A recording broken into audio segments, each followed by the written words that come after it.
দেখছেন বিহারি ক্যাম্পের ballot box গণনার পর এই মুহূর্তে নিয়ে যাওয়া হচ্ছে এবং এটা নির্বাচন কমিশনে নেয়ার জন্য তারা আসলে এখানে প্রস্তুত রয়েছেন। একটি গণপরিবহনের ব্যক্তিগত গাড়ি হিসাবে ব্যবহার করে এটাকে আসলে এই মুহূর্তে নিয়ে যাওয়ার চেষ্টা চলছে।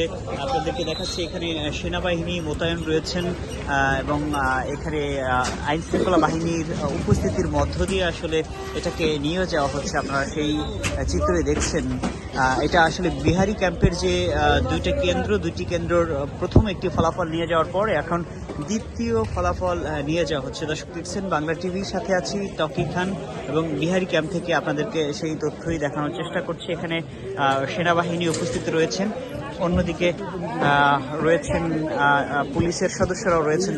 তবে এই গাড়িটি এখনই এখান থেকে ছেড়ে যাবে এবং এখানকার দুইটি কেন্দ্র সর্বশেষ ফলাফল নিয়ে কিন্তু তারা এখন গাড়িটি ছাড়ছেন। দর্শক দেখছেন বিহারি ক্যাম্পের ঢাকা 13-র একটি কেন্দ্রের ফলাফল নিয়ে কিন্তু তারা এখান থেকে চলে যাচ্ছেন।